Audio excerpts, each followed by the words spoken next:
600 से ज्यादा fighter plane Iran पर नजर गड़ाए हुए हैं।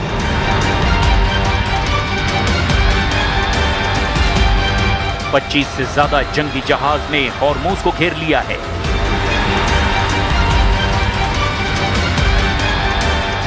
ईरान के खिलाफ नाकेबंदी को 2 हफ्ते से ज्यादा हो गया है।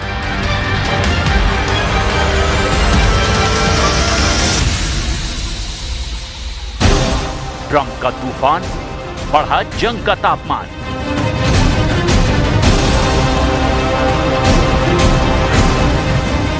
Operation epic fury 2.0 launch.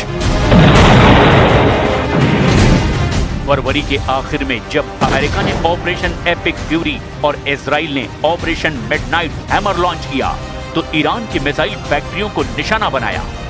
Tehran के न्यूक्लियर साइट पर अटैक किए, खार्क द्वीप पर हमले हुए, स्ट्रेट ऑफ हॉर्मूज में नाकेबंदी हुई।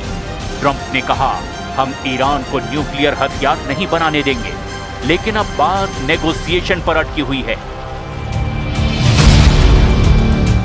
पाकिस्तान में जेडी वेंस की अगुवाई में बातचीत फेल हो गई। ईरान ने अमेरिका की शर्तों को मानने से ही इनकार कर दिया। सवाल ये, अब आगे क्या होगा?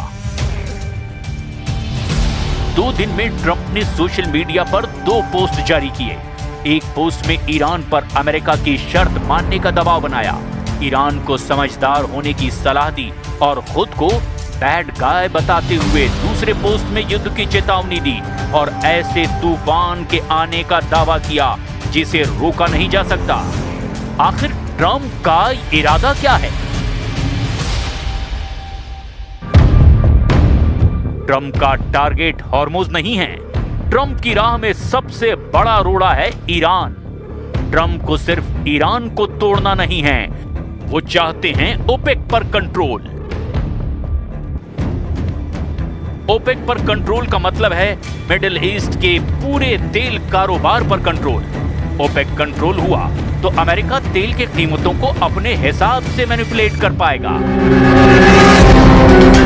ओपेक में सऊदी अरब सबसे बड़ा तेल उत्पादक है। दूसरा सबसे बड़ा तेल उत्पादक यूएई ओपेक से बाहर हो गया है, जबकि तीसरा सबसे बड़ा तेल उत्पादक ईरान अमेरिका के काबू से अभी भी बाहर है। ईरान अमेरिका की शर्तें मानने को तैयार नहीं है। अमेरिका नहीं चाहता कि ईरान परमाणु ताकत हासिल कर ले, नहीं तो वो अमेरिका के रडार से भी बाहर हो जाएगा। You cannot let Iran have a nuclear weapon, and that supersedes everything else.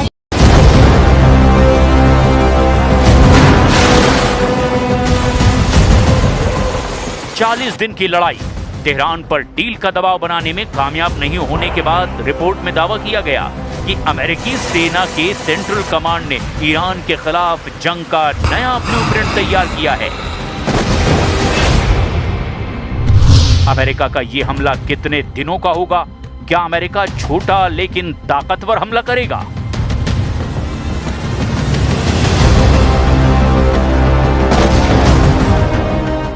America का मकसद ईरान को डील के लिए झुकाना है।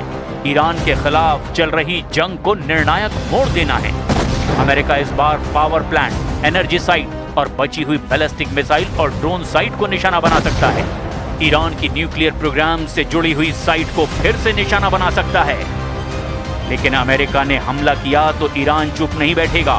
वो पहले से कहीं तेज पलटवार की चेतावनी दे चुका है।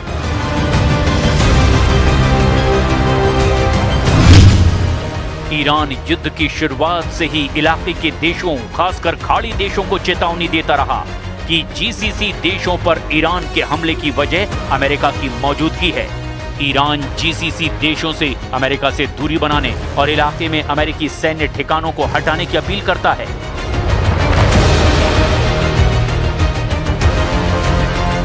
अमेरिका और ईरान में जंग का काउंटडाउन शुरू हो चुका है। अमेरिकी सेंट्रल कमांड ने ट्रंप को पूरा ब्लूप्रिंट भी दिखा दिया है, लेकिन इस बीच एक बम व्हाइट हाउस में फूटा है। अमेरिका के उपराष्ट्रपति जेडी वेंस ने रक्षा मंत्री पीट हेग्सेथ के दावों पर ही सवाल खड़े कर दिए हैं। जेडी वेंस ने पूछा कि क्या ट्रंप के सामने जंग की जो सुनहरी तस्वीर पेश की जा रही है, क्या वो सचमुच हकीकत है? और क्या पेंटागन ने अमेरिकी मिसाइल भंडारों में आई भारी कमी को कम करके दिखाया है?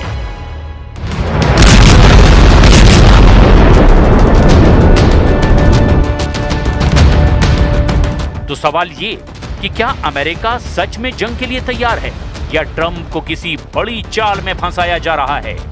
मिडिल ईस्ट में हालात तेजी से बदल रहे हैं। रिपोर्ट बताती है कि अमेरिका के रक्षा मंत्री पीट हेग्सेथ और ज्वाइंट चीफ ऑफ स्टाफ के चेयरमैन जनरल डैन केन ने अमेरिकी सेना के एक्शन की खूब तारीफ की, लेकिन विपक्ष के सवालों का ठीक-ठीक जवाब नहीं दे पाए। Secretary Hegseth, you have been lying to the American public about this war from day one, and so has the President. You have misled the public about why we are at war. You and the President have offered ever-changing reasons for this war. You should know better. Shame on you. Calling this a quagmire 2 months in. The effort, what they've undertaken, what they've succeeded, the success on the battlefield that could create strategic opportunities, the courage of a president to confront a nuclear Iran, and you call it a quagmire, handing propaganda to our enemies? Shame on you for that statement.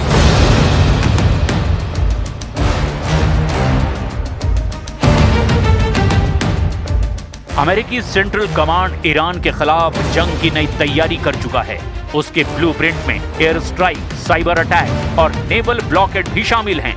खाड़ी में अमेरिकी युद्धपोत तैनात हैं, fighter jet high alert पर हैं और Iran के खिलाफ अब सिर्फ एक ऑर्डर का इंतजार है। लेकिन जैसे जैसे हमला करीब आता दिखाई दे रहा है, वैसे वैसे अमेरिका के अंदर ही सवाल खड़े होने लगे हैं। अमेरिका के उपराष्ट्रपति जेडी वेंस ने ही बड़ा आरोप लगा दिया। मतलब साफ है कि अमेरिका के भीतर ही जंग को लेकर एक बड़ी खींचतान चल रही है। एक तरफ मिलिट्री कमांड तो दूसरी तरफ पॉलिटिकल लीडरशिप के बीच खड़े हैं डोनाल्ड ट्रंप, जिन्हें तय करना है कि जंग छेड़नी है या रोकनी है।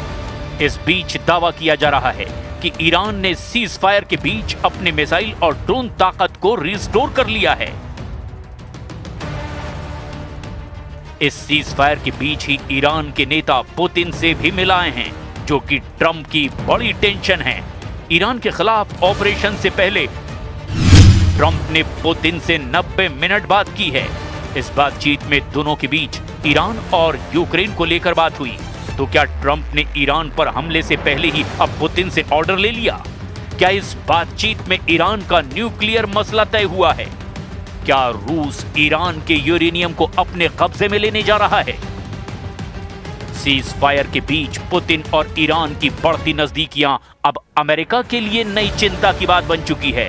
रिपोर्ट के मुताबिक ईरान ने इस दौरान अपनी मिसाइल और ड्रोन ताकत को फिर से खड़ा कर लिया है और यही वजह है कि ट्रंप ने हमले से पहले ही पुतिन से 90 मिनट तक लंबी बातचीत की है, ताकि जब अमेरिका हमले करे तो उसे परमाणु पलटवार का डर न रहे।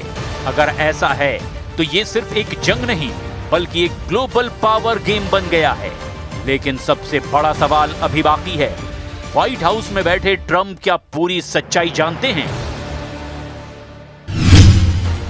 या फिर उन्हें एक ऐसे प्लान की तरफ धकेला जा रहा है जिसके पीछे असली खेल कोई और खेल रहा है? क्योंकि अगर हमला हुआ तो सिर्फ ईरान ही नहीं, पूरा मिडिल ईस्ट फिर से धधकने लगेगा और उस आग में तेल, ताकत और तख्त सब कुछ दांव पर होगा। तो सवाल यह है, क्या ट्रंप जंग लड़ने जा रहे हैं या उन्हें जंग लड़ने के लिए मजबूर किया जा रहा है? क्या यह पेंटागन की रणनीति है या दुनिया की सबसे बड़ी साजिश? और सबसे बड़ा सवाल ये कि क्या हमला ईरान पर होगा या पूरी दुनिया पर उसका असर पड़ेगा?